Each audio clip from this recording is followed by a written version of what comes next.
Inside the Birds is back. What's going on, everyone? Geoff Mosher and Adam Caplan here for an Inside the Birds game recap podcast, Adam. And I don't know, there's a lot of thoughts going on through my head right now. I'm sure yours. The Eagles come out of the bye. They lose 27-17 to the New York Giants. And, you know, outside of X's and O's, outside of scheme, outside of preparation and things, just taking a long bird's eye view of this, as I like to say on the pregame show. Wow. I mean, you just don't expect a team to be that flat and lethargic coming out of the bye. I mean, you had 2 weeks to get some things right. And, yeah, I get it. You didn't turn the ball over, but, man, I just can't believe that after 2 weeks, that's the best that all of them, the quarterback, the offensive coaches, the defensive guy, that's the best they could come up with.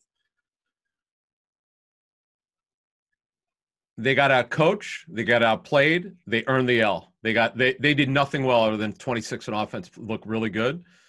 But there are a lot of there are a lot of problems with this offense. I mean, we would literally have to take 3 hours to list all of them. The offense is so pathetically bad. It's almost hard to understand with the talent level that they have there. Yes, folks, they're actually talented on offense. Quarterback's well below average. Play calling is below average. The coaching is below average. They earned that one. I got nothing else to say about the offense right now, man. I think this is fair. It's embarrassing how bad you nailed it, Geoff. You nailed it. 2 weeks, and this is kind of garbage you put out there. Really? Oh, it's embarrassing. Yeah, I mean, you make a fair point. And I know the offensive line is still not what we thought it was going to be, and then Opeta had to play because – But it had nothing to do with it. But still. Did they give him pressure? Sure, but come on. Right, but you had players back. You have Rager, you have Fulgham, you have 26, as you said, Miles Sanders, who ran the ball really well. Exactly. And just to be – there's just so much that I thought we were going to see. I wasn't sure they were going to win. We all talked about it during the pregame show. We thought they would. We weren't sure, but I didn't feel good about it. Yeah, but I was surprised that it was that bad. You know what I'm saying? Remember I said, Geoff, to you on our show, our preview show, and then I said it on our pregame show on Sunday. What is this team's identity? What do they do well on offense? What do they do well at all, Adam? Even on defense, they didn't do too many things very well. But the defense. Yeah. We'll get into that. What the Giants did. That was I picked it up pretty early in the game. But staying with their offense, we can get started there. I just don't think, other than 26ers look really good this season.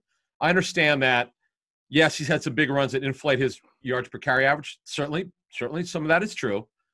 He looks good. That's not the problem. How they're scheming it up, how they're blocking is a problem. The play calling, I didn't want to give in to all the negativity on that. Some of that had been true. Some of it was way off of some of the fans complaining. But it's now those people complain for several weeks. You guys are starting to win that argument. I'm not going to argue anymore over it. It was atrocious on Sunday. I mean, I've had enough of the lack of pre-snap motion, Geoff. We saw a lot of it against Dallas out of the blue. We saw very little on Sunday. The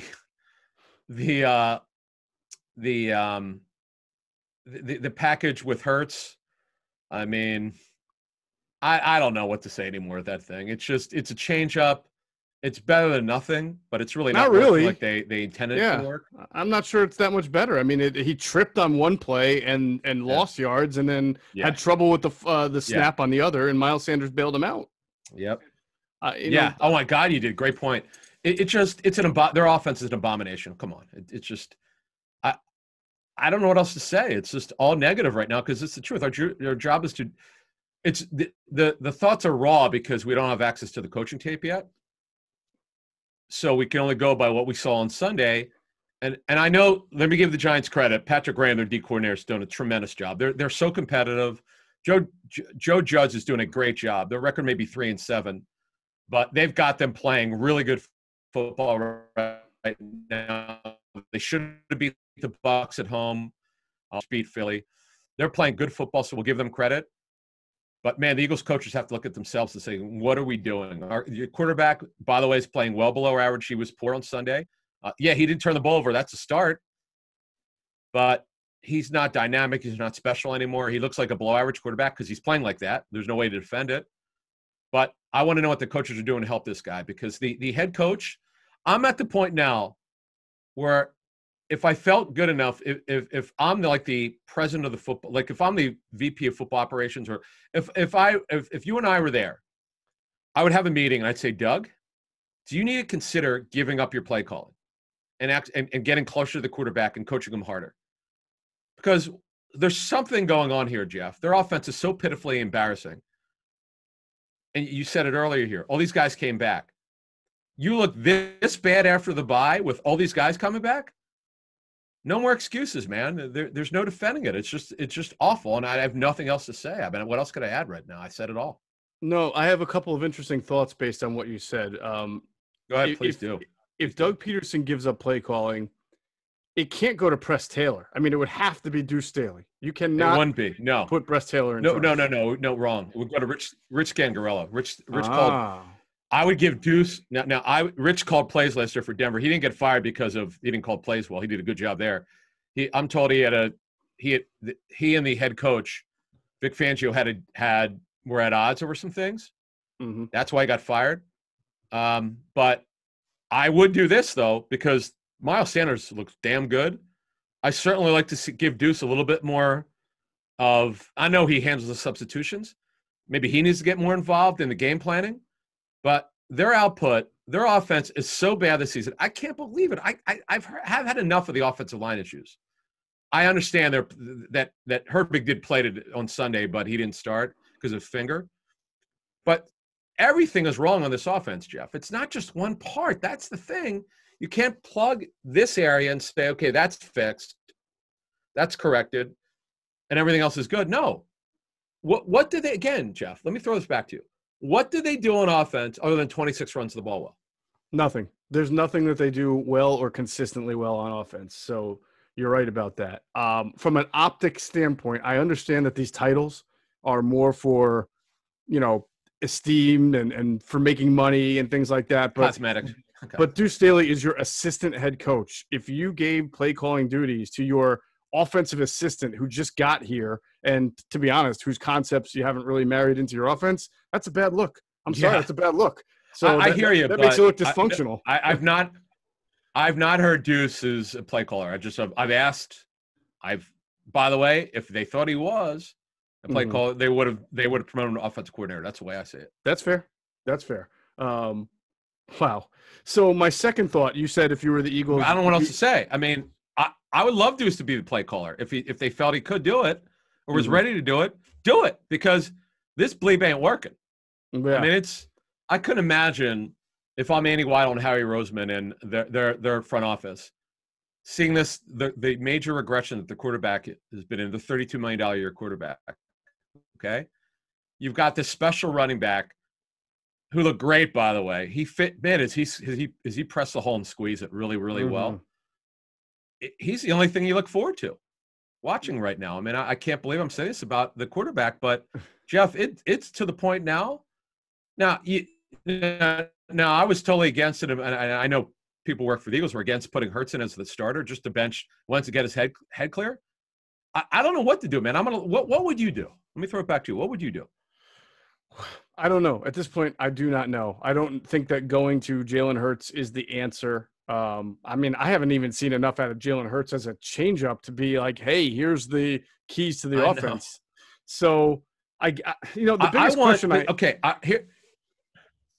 Go ahead. The biggest question that I have, and you brought up, if you are the brain trust of the team, what are you thinking? And take it a step higher. If you're Jeffrey Lurie and you enabled in the offseason a coaching overhaul, I kind of wrote this on InsideTheBirds.com in my observation stories, and you enabled coaches to go and then new coaches to come in with their new ideas, and you've watched that after a bad first half and after 2 weeks off, you just saw that? Like, I can only imagine what is going through the owner's head right now, and it can't be good things. And, these coaches better start to worry, because we talked last week about, during the bye week, about what happens if things go south. There's always changes if things go south at the end of the year. And I'm starting to wonder if some of these guys are going to make it to the end of the year, Adam. I mean, look at their schedule coming up. Cleveland. Oh, I know. Cleveland's maybe not be great, but their record's a lot better than Dallas, New York, and Dallas, right? Or the teams that the and they run it. You know, Geoff. Yeah, Cleveland runs it. Right now they've got the best running back tandem in the National Football League. Mm-hmm. What the hell's happened to the Eagles' run defense, Geoff? No, they're having trouble stopping Alfred Morris and Wayne Gallman. Who says they're going to be able to stop Nick Chubb and Kareem and I know Kareem exactly. I mean, yeah, I'm really surprised, but just finish up my offensive thoughts. It just bothers me that look, Wentz is playing below average football. That's not debatable. That's a fact. This regression is just maddening. It's just, how does this happen? And the head coach seemingly has no answers. I mean, to stand up, I rarely comment on his press conferences. To say that he played good football after the game, like, what was good about it? Sailing passes, his release point's too high, the ball goes high. That's so obvious. I could see that from watching TV copy. Yep. The quarterback's at aggression here. What are you doing to help him? That's what the media needs to ask. What are you doing to help your quarterback? Right. And he's how regressed significantly. Yeah, and how long are you going to let this happen? I mean, but here's another one for you. Mm-hmm. Yeah. Okay. They decided not to go after Joe Flacco. We were reported first back in the spring that the Eagles were looking to sign him. They wound up not doing it. Joe Flacco, I understand, was not ready quite at the start of the season. Okay. But you also had the opportunity to bring Josh McCown back, which you did as a practice squad player. Now he's in Houston. But you don't have that option to go to that. Not every team has a solid option to go to when you're going to bench your quarterback. But I would agree with you that Jalen Hurts isn't the answer. But right now, they have no answers on offense. This thing is such a regression now. Let me also ask you this question. What gives you the confidence that they could turn this around on offense? I don't have confidence that they can turn it around on offense. I mean, I don't know how to answer that question if I don't have the confidence that they can do it. I was certain that after the bye week, with some of these guys coming back healthy, that even if the Eagles lost, they were going to be a little more livelier on offense. I thought that Dallas game was such a piss-poor display of offense that it couldn't be worse than that. I mean, the Eagles, how many points did they score in that game? 22, but 8 of them came from the defense, right? So they scored about 14 or 15 points in that game. I thought that they were going to come out fresh and spry, and I thought there was going to be all that motion that we saw against Dallas. I thought they were going to have a few, a few gadgets that were different than we've seen. Even the Jalen Hurts gadget was not different than what we've seen, and I just kept thinking the whole time. And I'll get to Carson. We'll get to Carson in a minute, but just shame on Doug. I mean, what, you thought you were just going to line it up and beat an improving team, a team that almost beat you 2 weeks ago? You thought you were just going to line it up with these guys and win? No, you haven't done that all year long. You have not just lined it up and dominated a team. What made you think that you were going to do that just because you had a week off? What? And it's an indictment of Doug because he's the head coach, so he's responsible for the whole team. Right. What did he do? Let me add something. I had this discussion with someone I really respect from another team. We were talking Sunday night. We were just talking about Philly. And he said to me that, man, when you have your quarterback doing so badly, sometimes you got to put the clipboard down. You actually have to coach the guy. And I said, yes, he's got to stop being an offensive coordinator, head coach. And that's why if they really felt strongly about Staley's ability to call plays, he's the first guy I look at. I agree with your assessment. But you can't go to Press Taylor. You just can't. He's just, I don't care what the hell his title is. Title's meaning nothing to me. It's about what are you possibly able to do? What are you capable of doing? It's either Scangarello or Deuce. And again, Deuce, from everything I've checked into, they were not going to let him call plays. Now, maybe his input, maybe he looks at the sheet and gives input, but until they say he's ready to call plays, I don't know what you do. Because if you don't go to Scangarello, who's called plays before and didn't do a bad job last year, by the way, there's something now. Of course, now you flip it forward. You go, how could you possibly give it to him? He's part of the debacle of this offense. You got it. I'm not arguing. It's such a disaster right now, Geoff. I can't even find anything you can hang your hat on that could fix this thing. That's why I asked you, is there any hope? Okay, so we can move to, I mean, if you want to add some on Carson here. Well, I don't know what they can do to get this thing going. Yeah, go ahead. One of my fears happened, and I want to get into that because we talked about it on the pregame show And I said, I'm really worried about one specific thing happening. And for at least 1 week, it happened. Before I tell people that, I want to let everybody know to always check out our friends at phlsportsnation.com, enhancing the fan experience with their coverage of all 4 Philly pro sports teams, including the Union. So it's 5. They are for the fan, by the fan. That's their motto. So make sure you check them out on their website, phlsportsnation.com, and also on Twitter at phlsportsnation. We're going to pause real quick for a word from a sponsor, including Sky Motor Cars, who is grateful enough or generous enough to allow us to give away an autographed Carson Wentz jersey during our pregame show. So that's another reason to keep watching Inside the Birds live pregame each Sunday. We were able to give away an autographed Carson Wentz jersey courtesy of Sky Motor Cars. All right, let's take a break real quick.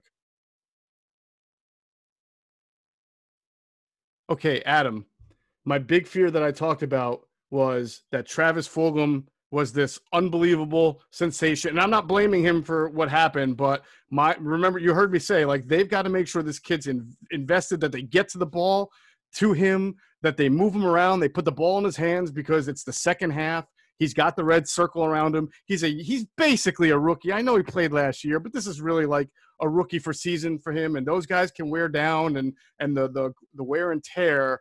And he had one deep target. There was a pass thrown behind him in the third or fourth, but he was a non-entity. Yeah, he was a non-entity, and I'm interested in seeing the tape, because maybe he was doubled a lot. I don't know, but it's an ominous sign, I think, going forward a little bit, that he got taken out. Yeah, I'm not buying the Jeffrey cut into Fulgham stuff. I mean, I'm just not. We'll see what the snap counts look like, but it's more of a coverage thing to me. The convenient excuse is always, oh, well, Jeffrey had something to do with it. No, he didn't. It's just that the coaches have to do a better job, as you said, of freeing him up and getting the football. The coaches have the quarterback is obviously majorly culpable in this issue. He had a less than average game. The only positive is he didn't turn the ball over. But to only throw for 208 yards when you threw it 37 times is I don't want to say how does this happen. I know how it happens. When you're not playing well, this is what happens. And when your coaches aren't getting the job done, this is what happens. I do my best not to criticize coaches, but when it's so obvious, we got to call it like it is. This has been a major regression this season with Doug Pederson. And Geoff, the quarterback is on such a free fall here. I just don't know how you're going to get him out. Yeah. Now, I know some people are going to say this. They're going to say, you see what happens when you ask Carson Wentz just to be a game manager? You see what happens when you keep asking him to not turn the ball over or throw the ball down the field or play a hero ball? What you get is a guy who is just meh as a quarterback. And I'm sorry, I'm not buying it. I'll say it 1,000 times over. You can be a really good quarterback, and you can also be a smart quarterback. We see it all across the league all year long, guys who perform well and don't turn the ball over at the same time. If the only way to get Carson Wentz to play well and to put the ball down the field accurately is to live with a fumble and an interception every single game, then that's a bad recipe for success. That's not good, and that's part of the reason why the Eagles were 3-4-1 going into that game, and are now 3-5-1. He was high with a lot of his passes, so it's true he didn't throw a pick. It's true he didn't fumble the ball, but they were 0 for 9 on third down conversions, and a lot of that was sailed passes, and there was pressure. So if you're going to ask me about what would give me confidence, hopefully with Isaac Seumalo coming back and maybe maybe Nate Herbig overcoming that injury, he can go back to right guard and Seumalo left guard. Maybe you're a little bit more stable, but that cannot be the answer for this offense, Adam. Of course. It's not the reason why. It's certainly it would help, but you're right. It's not. It's not. This regression with Wentz. We can't just keep saying it's the offensive line. It certainly would help if they played better, the interior pressure particularly. But let me tell you something. There are plenty of plays when he had time to throw the football. He continues to look at that. It's a predetermined throw. This is where I want to go. It's covered, or sometimes he doesn't throw it, and then he gets pressured. And as Trey Thomas told us on a pregame show, boy, was he great on that pregame show, by the way. I learned a lot on it. He said, listen, as an offensive lineman, you can't ask me to hold the ball. You can't ask me to block for 3.2 seconds or 3.5. That ball's got to be out by 2.5. And it's just not. And that's crazy stat that Ron Drewski put on Twitter. I've never seen this before. Like this is like you can't make this up. Wentz is worse when he has more time to throw, and why that is because he's indecisive. And that's there's too many things going on upstairs. And I tell you, when they play the Giants, it's very odd that Carson Wentz's best weapons, the guys he trusts most or produces most with, are Boston Scott and Richard Rodgers. I mean, if Carson Wentz made 6 really nice throws in that game, 4 of them went to Richard Rodgers, right? There was a nice one to Greg Ward. Yeah. There was a nice one to Dallas. Dallas caught a nice one. But really, if there were 4 really nice passes to Richard Rodgers, it's unexplainable. Weird, yeah. Well, he's worked a lot with them. Remember, because Ertz and Goddard missed a lot of time. So, look, this is a train wreck right now. There's a lot of time left. Just because they're in an awful division, are they technically still in first place? But barely. They're done with the Giants this season. They played their 2 games. They still have to play Dallas. Another time, they still have to play the Washington team another time, which they'll come into Philly. Their schedule, as we've said for several weeks now, is only going to get harder.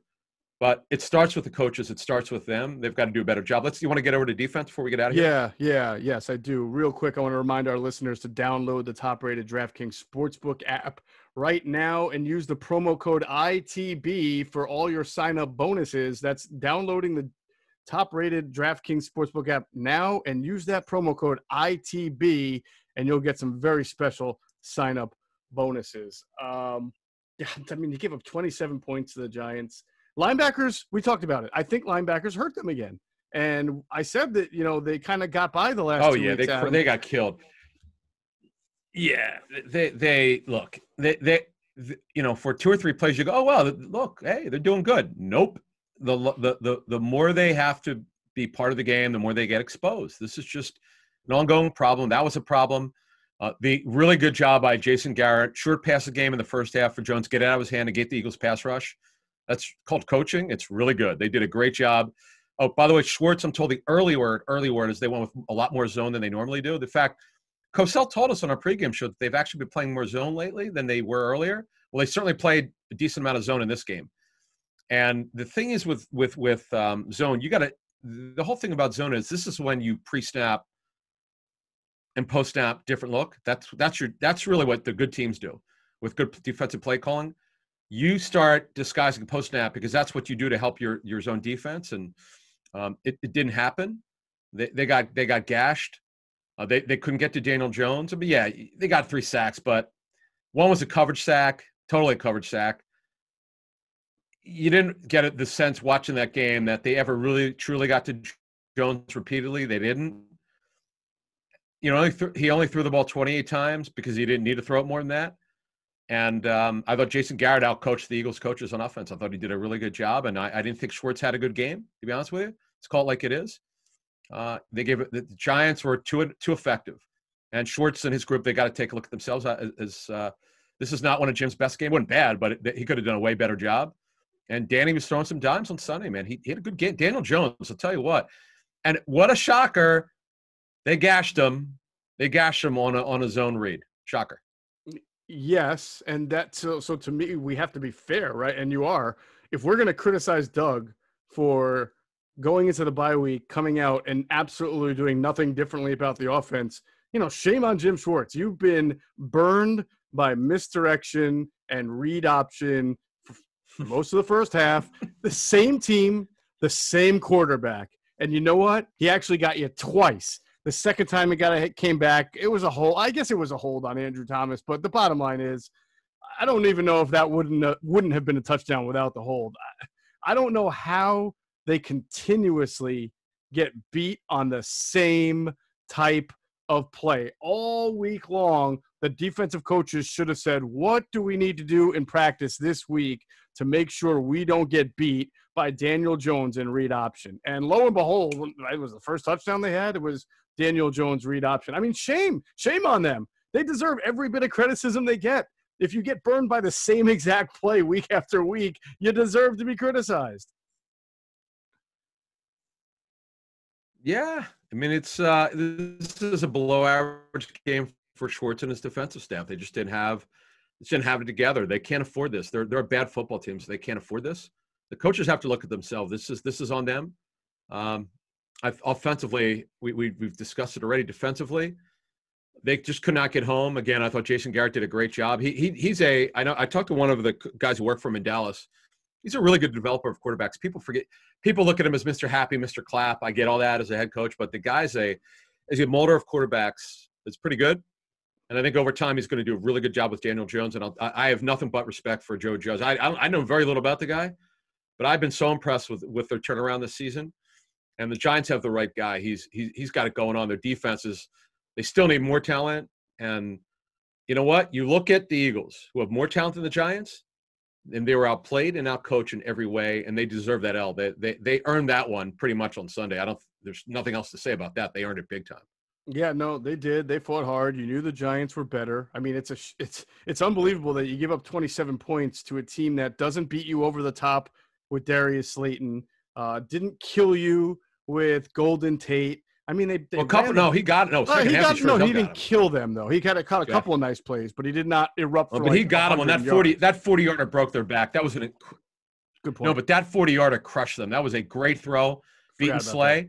Slay was there, but remember he had his back turned and he couldn't locate the football. That was a great throw. But yeah, I mean, he didn't kill him like last year, but he got him this game because Slay got him the first game and Slayton got him this game. But the funny thing about that is they shut Slayton down. Remember, he left the game with a shoulder injury. Mm-hmm. He was pretty quiet until a couple big plays, particularly the 40-yarder, and that was crushing. And Tate got him on the 38-yarder. They did a good job against Ingram. Well, quite frankly, it just didn't go to him enough. Shepard had a couple of nice plays, but overall, this is, man, you're right, man. You set this up really well. How the hell do you come out of the bye playing like this? The coaches should be embarrassed by this. I mean, let's call it like it is. This is an abomination. Awful. Well, like we said, it only gets worse starting next week with Cleveland, and then on to you got the Green Bay and New Orleans, Seattle. Not in that order, I always forget, but that's just going to be very, very difficult. All right, let's wrap this up. We'll get into our Manscaped man of the game. First, I'll tell people autumn is in the air, although it sometimes feels like summer lately. But you got to ensure yourself that you don't want to carve your pumpkins when you're grooming. And by pumpkins, well, you know what we mean, your boys downstairs. In fact, Manscaped's on a mission to change the way you approach caring for your balls. And great news, they just released products in the UK, Canada, and Australia. So all of us around the world can take care of our nether regions even better. Let's not forget, it's the best trimmer that they make for your butt balls and your body. It's called the Lawnmower 3.0. It's got the replaceable ceramic blade with advanced skin-safe technology, helps reduce those grooming accidents. Of course, there's the new Weed Whacker, the ear and nose hair trimmer, which also uses the skin-safe technology. You've got the Crop Care Kit that includes the Crop Preserver Ball Deodorant and also the Crop Cleanser Body Wash, a full body wash that you can use on all your hair. You've got the Crop Mop Ball Wipes because you never know when an opportunity strikes. So you've got to be prepared, not like the Eagles who were unprepared. You have to be prepared and have your Crop Mop with you, especially when you're sitting around that Thanksgiving dinner table. And if you've got really stank-ass feet, right, and you're standing on your feet all day, get the Foot Duster. I love foot deodorant. It is fantastic. It's got that cooling tea tree that kind of gives you a nice little pleasant feel on your toes and allows you to kind of take your shoes off without stinking up the joint. And, of course, the Manscaped Refined Cologne is a cost-effective way to smell clean and fresh for your date if you are able to date in this era of COVID. Maybe you're doing some cyber dating and you still want to smell good. You've got the Crop Cleanser Hair and Body Wash, which has aloe vera and sea salt, which leaves your skin fresh, moisturized, and reinvigorated. And everything that they've got is vegan, cruelty-free, dye-free, sulfate-free, and paraben-free, so you know that you are in very good hands. So make sure you get 20% off and free shipping at manscaped.com. Use that promo code ITB. The holidays are here. Take advantage of the sales right now. 20% off, free shipping at manscaped.com. Code ITB. And hey, if you don't think someone's going to buy it for you, just go buy it for yourself. Nice Christmas, Hanukkah gift, whatever, for yourself. There you go. And, you just put your own name on it and say, hey, I got myself a 20% off and free shipping because, I'm thrifty and I used promo code ITB at manscaped.com. All right. Adam, who would be your Manscaped man of the game for this atrocity of a game? Now, could I use a coach? Am I allowed to do that? You can use anybody you want. Joe Judge, the head coach of the Giants, he did a great job of getting his guys prepared. Totally great job by their pro department of advanced scouting on the Eagles. They had them scouted correctly. Eagles didn't answer. And this is a pillar to post deal. They absolutely dominated the Eagles. If they were a little bit more advanced on offense in terms of talent, this could have been even a bigger victory for the Giants. But Joe Judge had it going on, and I got to give him credit. He did a great job.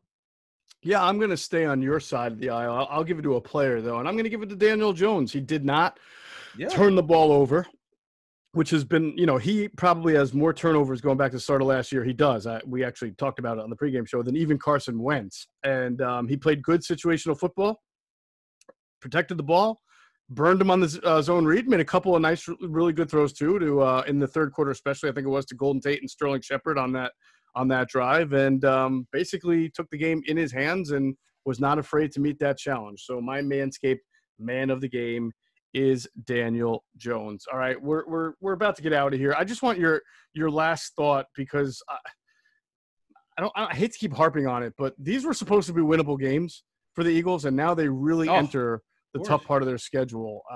Is it hard to even be optimistic about these next 5 games and about winning maybe like 2 or 3 of them? Well, okay, a couple of things. The Browns, they're all about the run game. I don't know what the hell the Eagles what's happened to the Eagles run defense, but at least you know what you're up against. That game's at Cleveland. They've never beaten Russell Wilson. The game after that, Seattle's defense is atrocious. But because Schwartz is an inconsistent play caller defensively and schemer, I don't know that they could get it together. Sometimes Schwartz coaches a somewhat brilliant game and they win, even when the offense doesn't play well.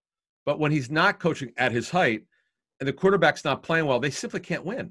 That's kind of where they're at. And then they're at Green Bay, who they're not playing great football. They're a beatable football team, but they're loaded on offense, and the Eagles don't play well against Aaron Rodgers. They didn't last year. That was the game where Devontae Adams destroyed the Eagles, but he wound up suffering a turf toe injury, which would plague him for 2 months in that game. You remember, he might have had 300 yards in that game. You remember that one? Mm-hmm. And then they come home against the Saints, and then they're at the Cardinals. I mean, could they conceivably lose 5 in a row? Sure. Actually, it would be 6 in a row, counting the Giants. I don't know what you hang your hat on with this team. I mean, I like that they have a cool schedule. It's going to be fun to see these teams play them. But my God, Geoff, at this point, I don't have any confidence they could beat these teams based on the way that they're being coached and the way that the players are performing. And coaching goes into that. I mean, it's the first time since 16, really the 16 season was Doug's first year because they were trying to figure things out. And obviously we know what happened in 17 and 18 and 19. Look, that's the funny thing about this deal. I would always come back to this line, oh, they'll figure it out. Doug is really resilient. Not this year, my friend. That's not happening right now. It sure is not. We'll be back Wednesday morning, 6 a.m. with our tape review podcast. We'll be able to give everybody a better idea of what went wrong, both offensively and defensively, using the All-22 and using our sources. So make sure you're tuned in for that. And, of course, Monday night, Adam and I will be on 97.5 The Fanatic from 6 to 8 p.m. doing Inside the Birds radio, and that should be an interesting one as well. That'll do it for this episode of Inside the Birds, the leading podcast in Eagles intel. Big thanks to our producer, Hunter Brody. Check out his work on YouTube. It's called Sports Talk with Broads, and you can catch him on Twitter at Broads81. And as always, we thank you for flying with us inside the bird.